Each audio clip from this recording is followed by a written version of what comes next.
आज मैं आपसे जो बात करने जा रहा हूँ, हो सकता है वो आपको विचलित कर दे, हो सकता है सुनकर आपका खून खौल उठे, लेकिन याद रखिए, सत्य अक्सर कड़वा और असहज होता है।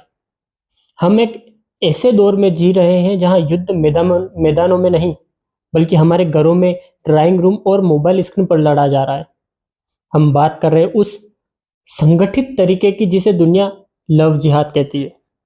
यह सिर्फ एक शब्द नहीं है, यह एक जनसांख्यिकी आक्रमण है, जिसका लक्ष्य आपकी आस्था, आपके अस्तित्व को जड़ से मिटाना है। सोचिए, किसी को अपना प्यार पाने के लिए अपना नाम, अपना धर्म और अपनी पहचान छुपाने की जरूरत क्यों पड़ती है?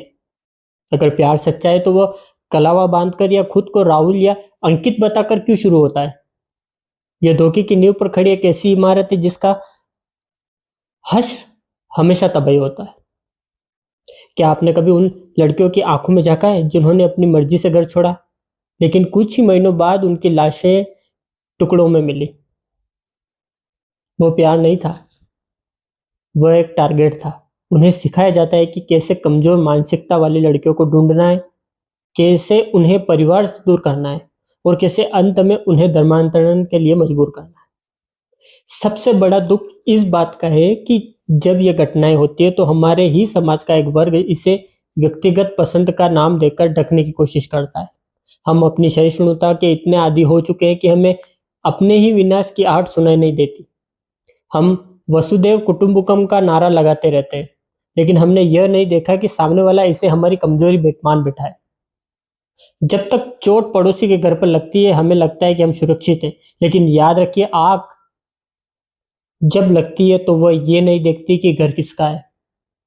अगर आज आप चुप हैं, तो कल आपके पास बोलने के लिए कोई मंच नहीं होगा और न ही कोई सुनने वाला।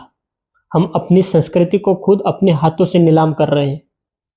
इतिहास उठाकर देख लीजिए, जहां जहां जनसांख्यिकी बदली है, वहां वहां की संस्कृति और मंदिर नष्ट हुए हैं। यह केवल एक लड़की की जान का सवाल नहीं है, यह एक पूरी वंशावली का अंत है। श्रद्धा वालकर से लेकर उस अनगिनत नामों तक जिनकी खबरें अखबार के कोनों में दबी जाती है, क्या ये सब इत्तेफाक है? नहीं, यह एक पैटर्न है। यह एक ऐसी सोच है जो आपको केवल एक वस्तु समझती है जिसे जीता जाना है।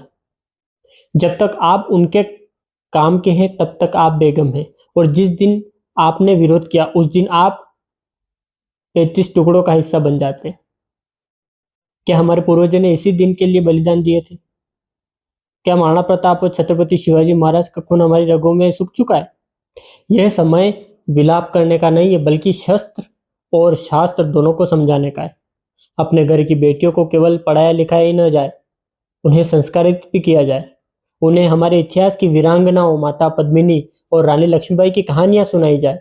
उन्हें सिखाया जाए कि स्वाभिमान से समझौता करना मौत से भी बदतर है। हमें अपने समाज में एक ऐसा सुरक्षा कवच तैयार करना होगा जहां किसी भी छद्मवेशधारी की हिम्मत न हो कि वह हमारी दहलीज पार कर सके। सड़कों पर निकलने से पहले अपनी आंखों में वो चमक और दिल में वो आग पैदा कीजिए कि सामने वाला आपकी पहचान देखकर ही समझा है। अंत में बस इतना ही कहूंगा कि नींद से जाग जाइए, इससे पहले कि आप खामोशी और आपकी कब्र बन जाए। यह युद्ध छिड़ चुका है, अब तय आपको करना है कि आप शिकार बनेंगे या शिकारी। अपने धर्म की रक्षा करेंगे। अगर आज यह स्क्रिप्ट आपके अंदर आग नहीं लगा पाई, तो यकीन मानिए आप जीवित नहीं है, आप बस एक जिंदा लाश है और सांस ले रहे हैं। अपनी जड़ों की ओर लौटिए, जागरूक बनिए, संगठित बनिए, पीछे मत हटिए, सामना कीजिए। जय श्री राम।